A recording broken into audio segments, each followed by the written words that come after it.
So here's a great segue for you. I was speaking to the engineers and the union leaders, including pipe fitters. And I said, well, you know, I used to play the oboe, and the oboe comes in 3 sections. So when I put them together, actually, I'm a pipe fitter. And this is how you have to try to relate to an audience. And I can relate to this one easily because I see my old buddy Murray Sigler here. I was a member of the board of the Winnipeg Airports Authority for 9 years, and he was the CEO. I see Brenda Kinney. We worked together on the Winnipeg Consensus Group that actually led to the Council of the Federation in July of 2015, publishing a Canadian energy strategy. And I'm sure I saw Ron Maddox somewhere through the Canada West Foundation for all those many years, so I feel a little bit at home. Not quite as at home as I do in Edmonton because I have a daughter there, so you'll have to give me that. But my first speech as Minister of Natural Resources was in Calgary. When I was part of the celebration of handing out the Energy Star of the Year Award of the Energy Council of Canada. And then the very next day, I appeared at a breakfast with the Calgary Chamber of Commerce. Here I was, coming in brand new, trying to understand what an audience wanted to hear, but all the while being very careful about the messaging, because after all, I was a minister of the Crown. And found the exchange that was facilitated by Deborah Yedlin to be very rich and very rewarding for me. And a word on the Pearson Center, actually what Andrew didn't tell you when he said that we met in Winnipeg is that it was a hot, steamy August night and there were cigars and a scotch involved. So in the interest of full disclosure, I want you to know that the Pearson Center was born in part out of that kind of vibe. And Catherine talks about standing together in front of the National Press Gallery on January the 27th. We were left with some tough files because we had literally billions of dollars that had been invested in major projects, particularly pipeline projects. But at the same time, we knew that we had a regulatory system that did not carry the confidence of Canadians. Let me ask you a rhetorical question. How many major pipelines were built to Tidewater during the last 10 years in Canada? 0. So a new government has to ask the question, do we follow the example of the last 10 years or we create another process? We thought it was more sensible to create another process, and we were very clear about that was. So we announced these principles, and it included a timeline because we know that industry needs predictability, needs certainty. So I can stand here and talk about all of those timelines for whatever project you want to discuss. Let's say, for example, Trans Mountain expansion. There will be a decision taken before December the 19th. We have asked the ministerial panel to go up and down the line to consult communities, Indigenous and other communities, about what the National Energy Board might have missed during its consultations. That ministerial panel will report back to us no later than November the 1st, and we will announce a decision before December the 19th. And you know that that decision will look at the assessment of upstream greenhouse gas emissions, and it will also look at Indigenous involvement. There was a court case, you probably all know about it, of the Federal Court of Appeal in the Northern Gateway proponents example. What did the Federal Court of Appeal say?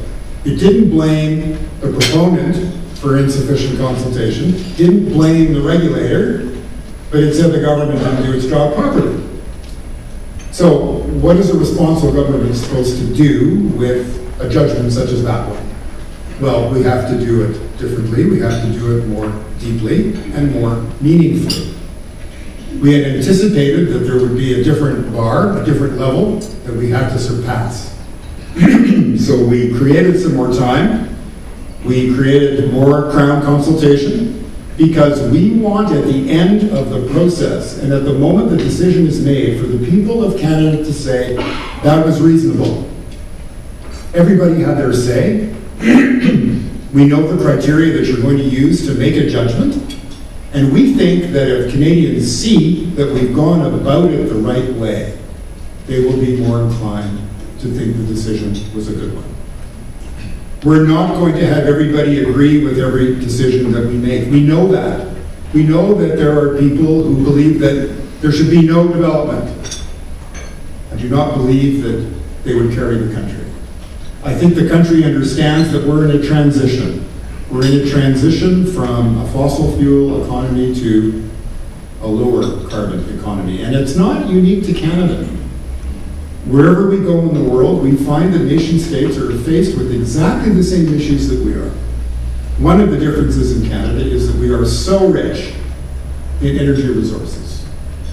So we know that it is the role of government, as it works hand in hand with the private sector, to work towards a cleaner energy economy over time. This is not going to happen overnight. We have announced measures in Budget 2016 which will do just that will work with the private sector and with the innovators and the entrepreneurs. For 16 years, I was president of the Business Council of Manitoba, and I learned an awful lot from CEOs.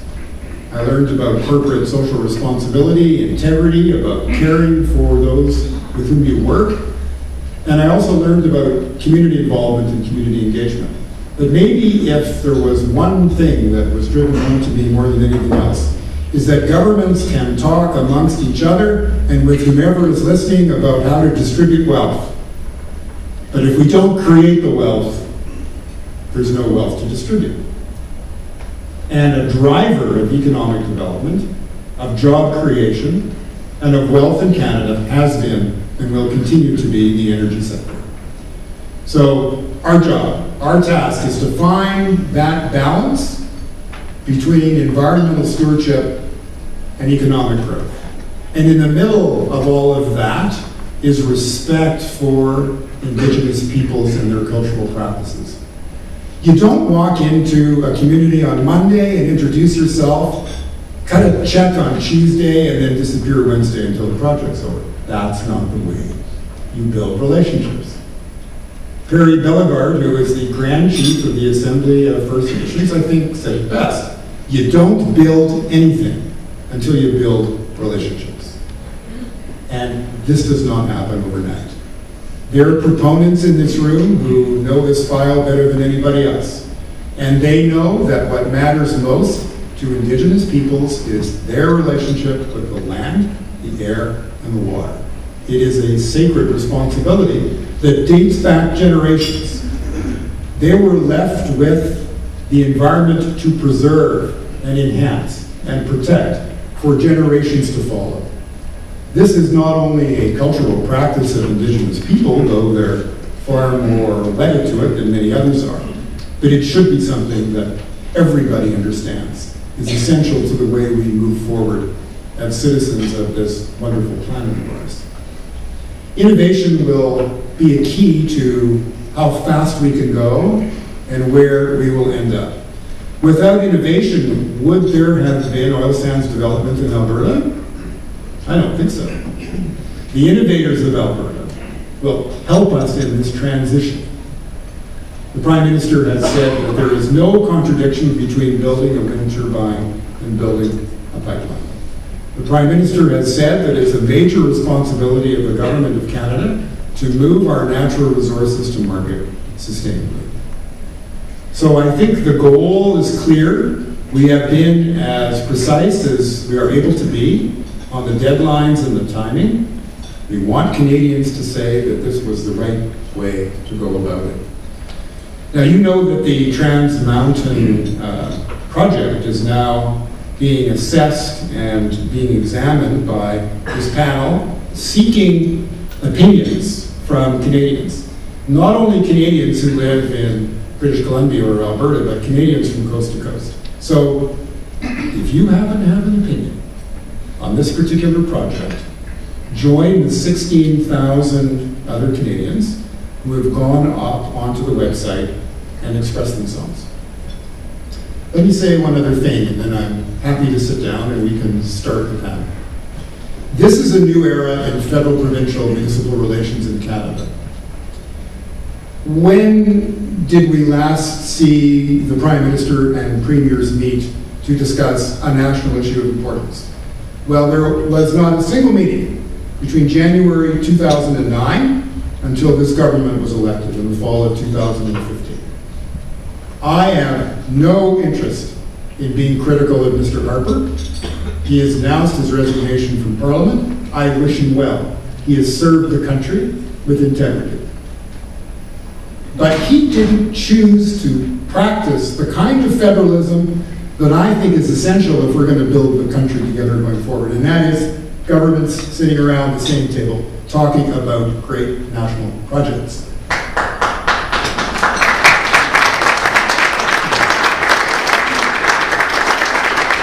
It's not because it's going to be a love fest.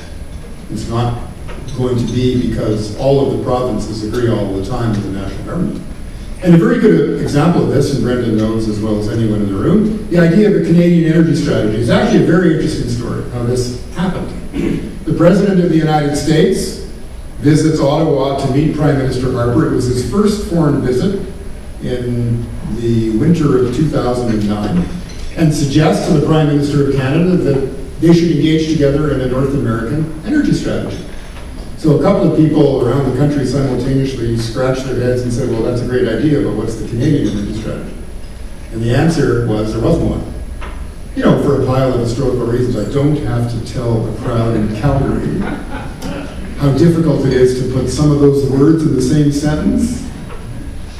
So the impetus for change of policy came from the non-government sector, of which Brenda and I were both part. But the politicians eventually picked it up. But the government of Canada was not at the table, and now the government of Canada is at the table and is interested in adding value. We will move cautiously. We respect provincial jurisdiction, and we honor the work that's been done already by the premiers and the provincial energy ministers, but we think that we can help achieve national objectives. And those national objectives include moving our resources to market sustainably, include using the vast energy resources of Canada to help build our economy and to contribute to a healthier world.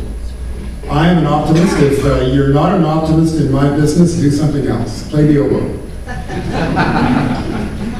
So I come to you asking for your support, your help, your encouragement, your creativity, the powers of innovation, your goodwill. And together, we will succeed. Thank you.